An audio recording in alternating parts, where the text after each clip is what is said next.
COVID-19 has changed the world. I'm interviewing extraordinary people on the front line, stepping up with amazing acts of kindness in the fight against this virus. Tune in to watch, support and share their inspiring stories, because together we are stronger. Rachel, thank you so much for being a guest on my show today. It's great to have you here. It's very exciting to be here. Rachel, tell me a little bit more about Koru Kids and how your services have been adapted during the pandemic that we're going through at the moment. Yeah, sure. Well, in normal times, what we do is we remember normal times. It seems like such a long time ago. It's unbelievable, isn't it? A million years ago, what we did was we trained and recruited, trained, managed nannies, and we got them to pick up children from school and take them home to the parents' house and then look after them until the parents came home from work. And now, you know, there is no school and the parents are not leaving the house to go to work. So what we normally do is not really relevant anymore. But at the same time, there is a huge, completely historically unprecedented childcare crisis.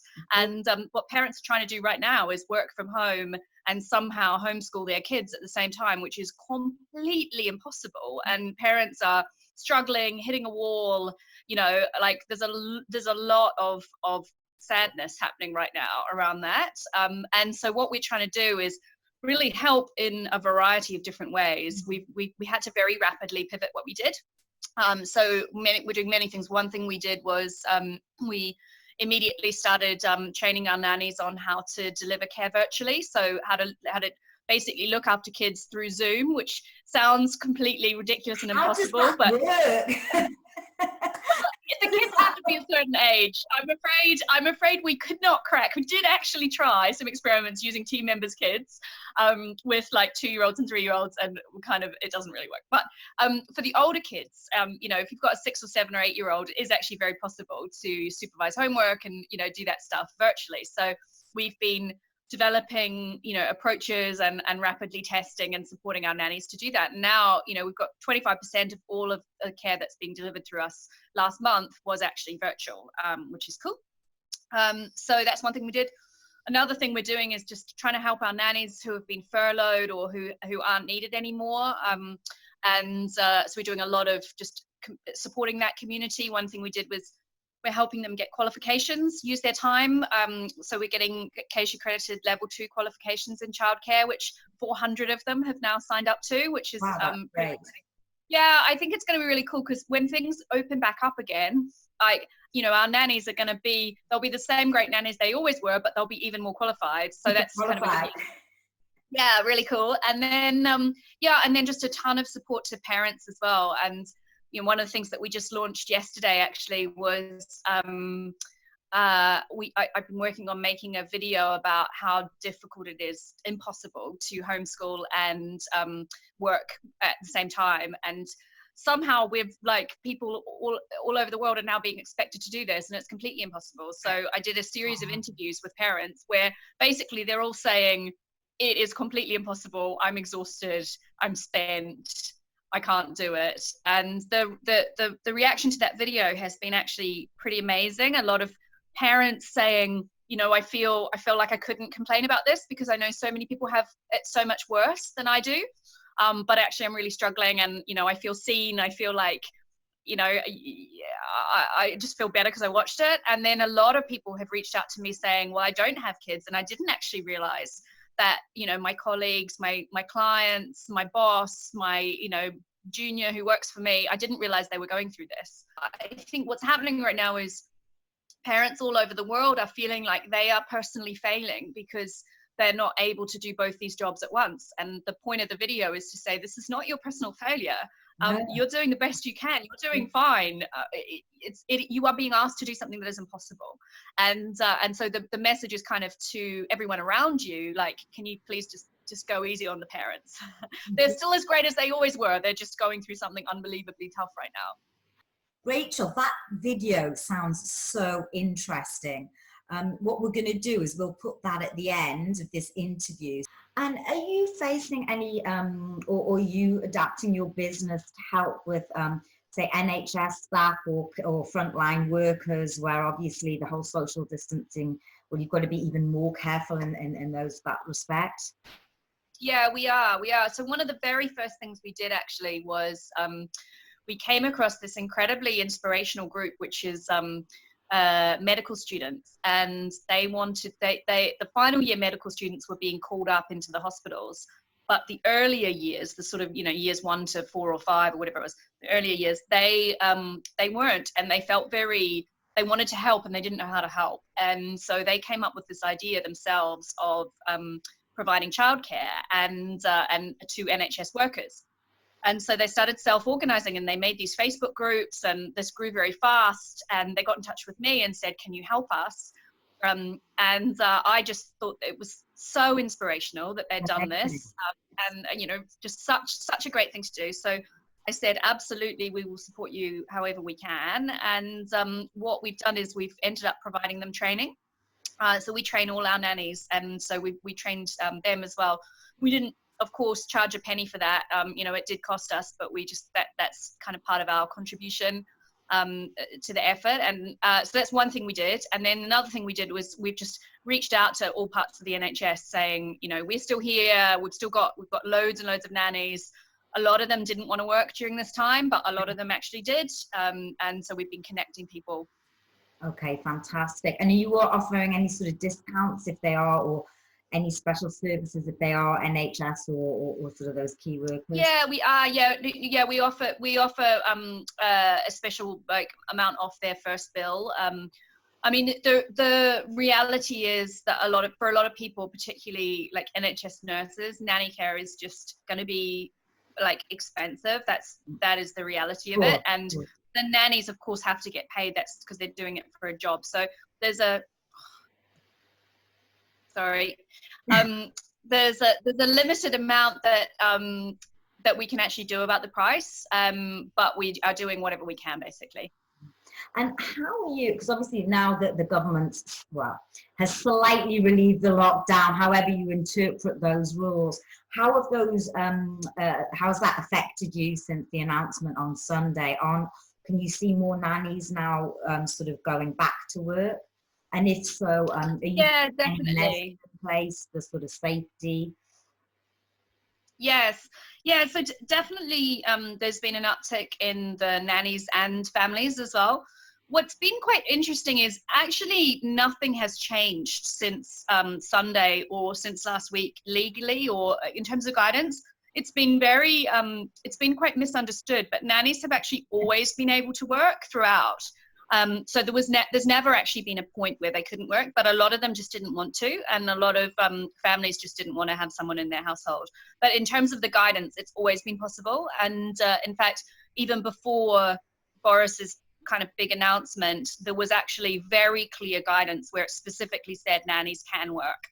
So kind of technically nothing's changed, but what has changed is people are just starting to kind of be more open to the idea that they do have to go back to work, or they do want to, or a lot of parents are just getting completely to the end of their tether, as I said, and I completely don't blame them. And we don't know, no one knows how long this lockdown is going to go for.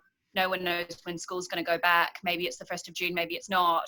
And a lot of people are kind of taking stock of their situation and thinking, I cannot continue like this. And do your nannies provide homeschooling where they can, or where they are working in this sort of environment? Yeah, definitely. And one of the things that's been really great is seeing them kind of step up to the challenge, and seeing brilliant. We have a very vibrant nanny community where they share ideas and kind of tips and tricks with each other, and the number of arts and crafts projects that have been on there is really inspiring. I've actually been taking ideas and doing them with my own kids from some of the cool stuff that's on there. A lot of there was a great one about making toilet rolls into dragons, and toilet rolls into trains and stuff. Anyway, stuff like that, kind of fun stuff.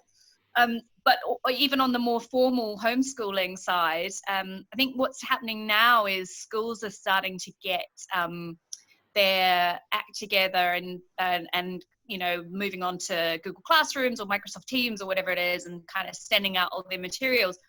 The challenge that the parents have is mostly coordination. You know, if you're trying to work and you've got, you know, a Zoom meeting, your kid's got a Zoom meeting at 10 and then another one at 12, and you've got another kid who needs to do this maths project and another kid who's doing something else, you just don't have enough, you know, hands and heads to coordinate all of that. And so a lot of the job as well. Yeah, exactly. And so a lot of the you know, what the nanny can do when they're there is just, you know, make sure that the kid is there with the headphones on and the laptop and they're logged in, and, you know, this kid is like happily doing their maths worksheet, and just coordinate all of that stuff. So it's not so much that our nannies are actually doing teaching, it's more that they're enabling all of that learning to happen.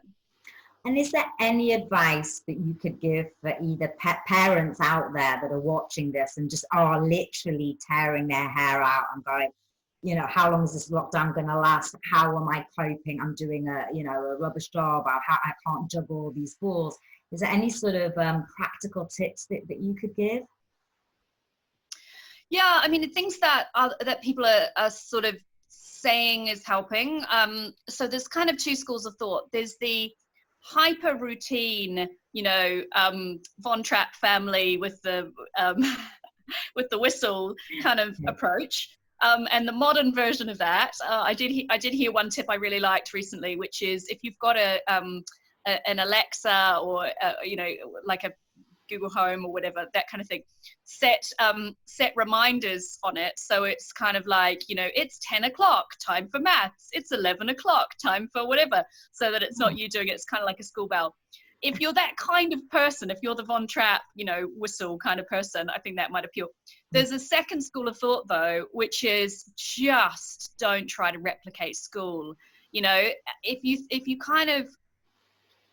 look at what the experts in child development are saying, what they're saying is the reason school is the way it is basically crowd control.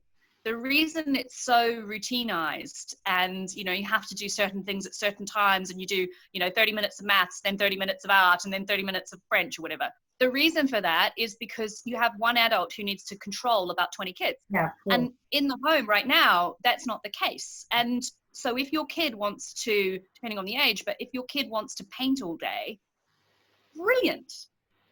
That's not something they could do at school, but just because they couldn't do that at school doesn't make it bad. It could be brilliant. Not at all. Yeah, you know, if all your kid wants to do is read books, our education system is a load of bollocks anyway.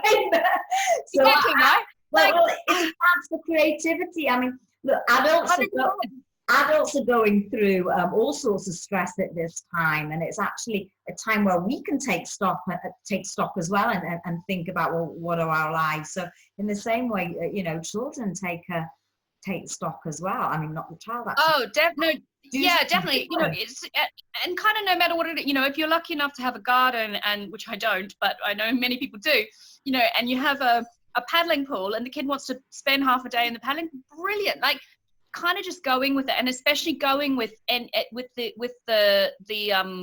passions of the kids. So, you know, in my particular case, my daughter absolutely freaking loves My Little Pony and fairies. Those are her two obsessions. So I did this. I just did this thing, which is I signed her up to this My Fairy Pen Pal service, and she gets a letter she gets a pen pal letter from her fairy, and she writes a letter back. Well, she absolutely loves this, and for me, that's her writing done. I mean, she doesn't have to write about whatever the teacher told her to write about. She writes a letter to the fairy, brilliant, you know. So I think just kind of taking this opportunity to follow whatever it is that the kid loves, and I think learning will happen. The other thing that a lot of teachers and educationalists are saying is it's much more important to maintain the children's positive mental health and kind of have them feeling positive about learning and about school and about life, and the learning, you know, if they don't learn to do division in this particular month, that is not the end of the world, you know. Absolutely. And is there any I mean, that approach sounds amazing, the creativity and really a time for children to do something completely different. Is there a fear there, do you think, that that they'll have to then catch up when all this, when we get back to normal, whenever that may be? There is one thing that I am quite worried about, which is the impact on inequality. And we know it's very well established that over the summer, kids from poorer backgrounds come back with more challenges basically than kids from richer backgrounds. And, there will be some children at home right now in fantastically stimulating environments, surrounded by books, with access to computers, able to pursue their interests, maybe with a parent or a nanny or whoever around to like guide and support them. And those kids will do amazingly well. Like I'm not worried about that at all. However, there'll also be kids who, and not just from poor backgrounds, but, all sorts, who will be in abusive environments, who'll be very vulnerable there's a lot of kids going without food because they normally get food in school and there's no free school meals. There's meant to be vouchers, but there's been delays and problems with that scheme. So, there's no tip or trick for that situation. Like, I am worried about that. And I think that, I expect and I really hope that the school system will be able to focus on those kids a lot more when they go back. I actually think there will be kids who go back and this time will have learned a lot more during this time than they would have otherwise, because they're essentially getting intensive tutoring, and then there'll be kids who will get the exact opposite of that.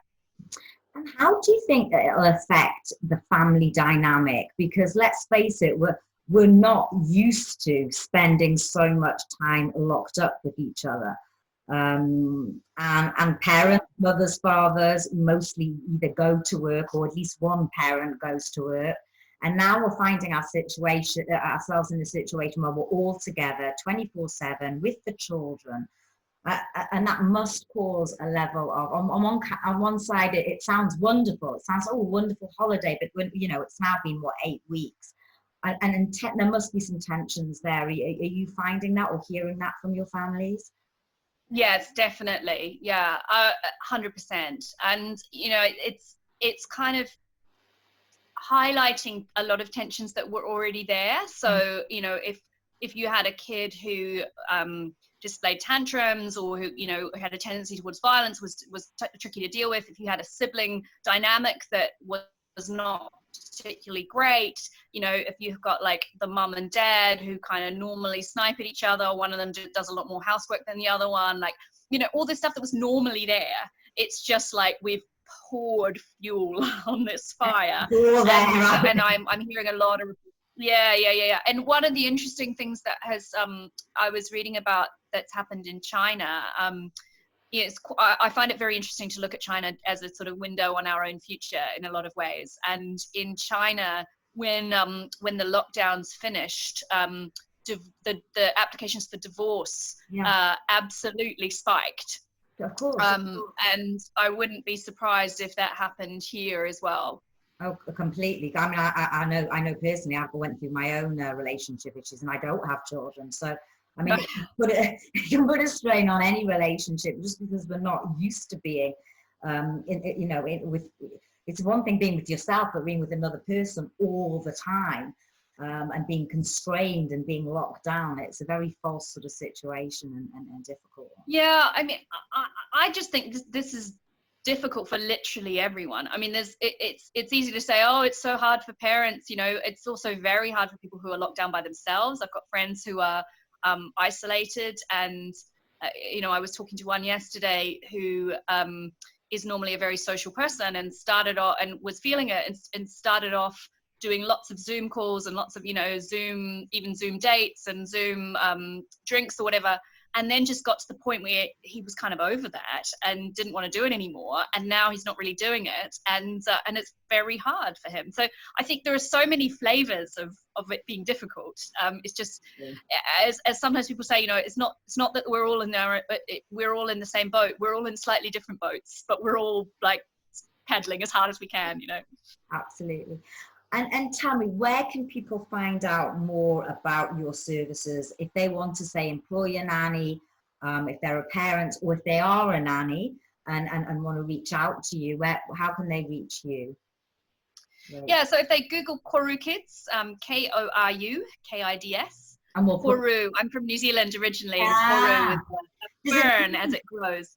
Oh, it means a fern. What? How beautiful! Yeah, lovely. Yeah, I love the idea of the children unfurling. My daughter's middle name is Fern, and Fern is the national symbol of New Zealand. So it kind of all came together.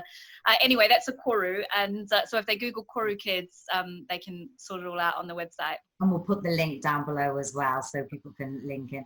And just finally, Rachel, what lessons do you think, when all of this is over, what lessons do you think we will have learned from this? I think a lot of people are really taking stock of their lives in quite a deep way. And I see that people are thinking about, what do I want for my career? What do I want for my life? What do I want for my family? Am I living in the right place? A lot of Londoners are thinking, do I want to live in London? You know, a lot of companies are thinking, do we need to have an office? You know, I think there will be a lot of deep change in people's lives, in individuals' lives. And I think it will be really conscious. You know, a lot of us are being forced into things through losing jobs or whatever, but I think there will be a lot of conscious change as well. And I think that's a great thing. You know, if this causes people to take stock, that's great. One of my favorite descriptions of this time is the great pause. I actually have that written on a post-it above my computer, the great pause. It is. Like, I like this idea of us just all collectively going, huh. It's almost that breath, learning Yeah. to just take the breath, take the time just to take a step back rather than the rush hustle that we used to live before. Rachel, thank you so much. It's been lovely having you. Very interesting conversation as well. I wish you lots of success with the nanny business as well. And thank you so much for being a guest on my show.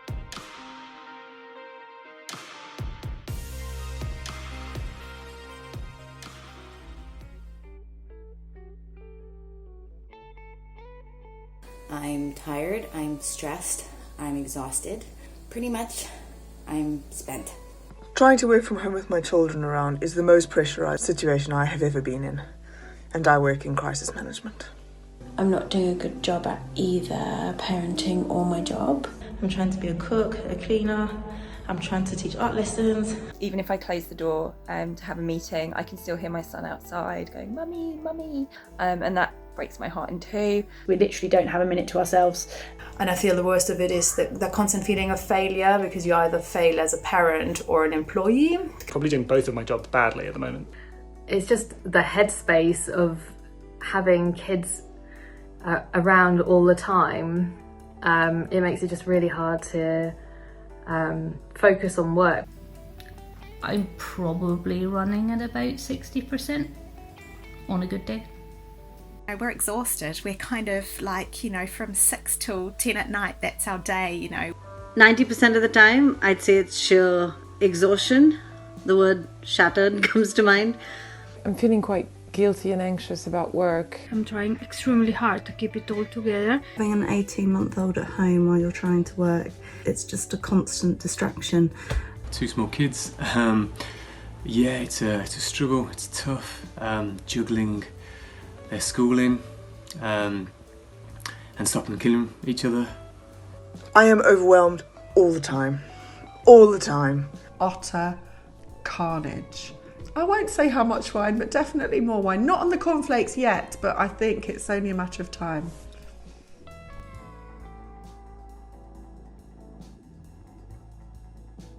That it's okay. It's just that permission to not deliver your best in this time frame, because it's just impossible.